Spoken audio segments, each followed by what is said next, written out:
All along these same lines, it seems that they are clamoring for specific initiatives that you would present and work for to increase affordable housing.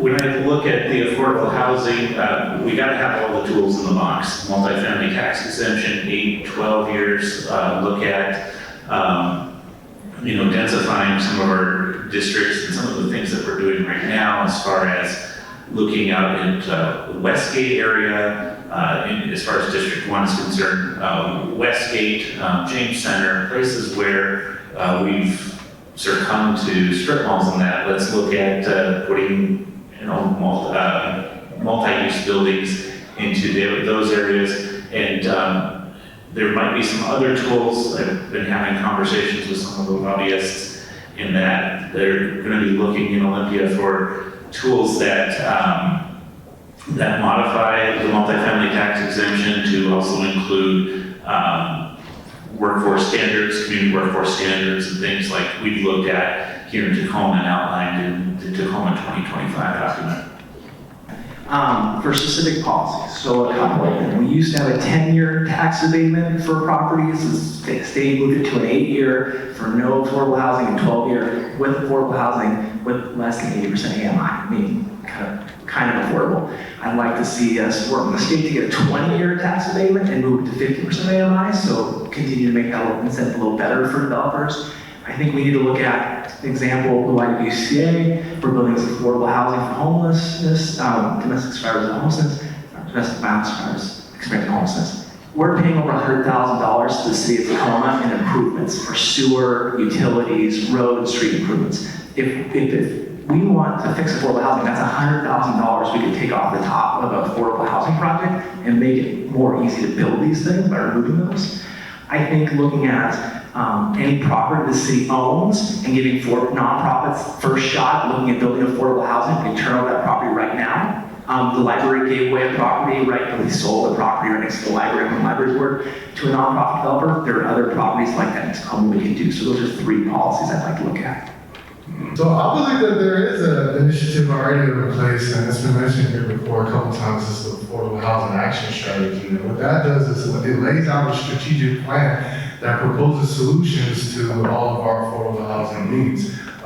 There's immediate goals, there's short-term goals, and there's long-term goals. What I would do is implement it with a more sense of urgency, because I think when it was initially proposed, it didn't take into account of the homelessness problem increasing and our displacement problem and our affordable housing crisis.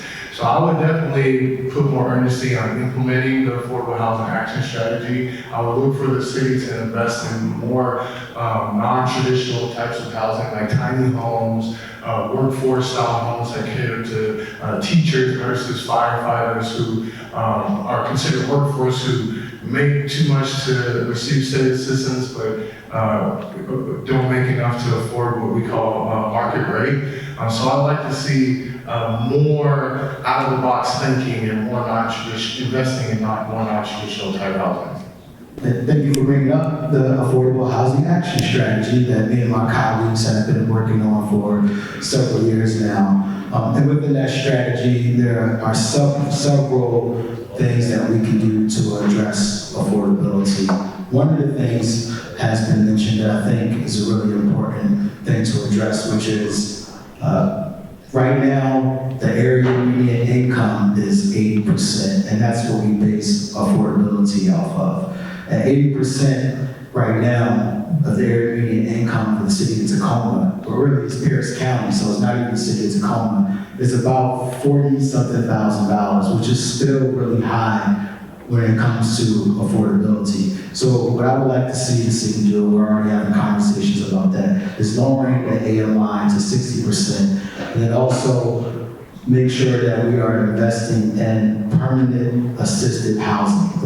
That's for the people who are struggling with chronic homelessness and mental health issues. There's just not enough resources for that. So that's what I would like to focus on in the next coming years. Sure, I just don't want to restate everything that's been said, but just to kind of dial in on this point just a little bit more.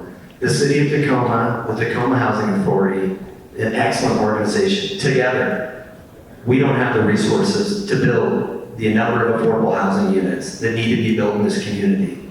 If we are 40 to 50% cost burden today, that means we've got over 25,000 or so households. Right now, if you take the THA, the Housing Authority, the NBC, all these others, state HEN, they're able to supply about 11 or so thousand households with assistance. So we are dramatically short today. So we need to start with what works, what's worked, albeit not that much. Our 12-year multi-family property tax exemption has worked. Leveraging our federal dollars in partnership with our housing development authority and others to build housing, that's worked. We need to find a way through incentives or requirements to get the people who are going to fund the housing this community needs to build it right away. So one of the things I propose is a vacancy tax, be it housing or business. Either you pay a tax on that empty speculative space, or you lower your price and you get somebody into it.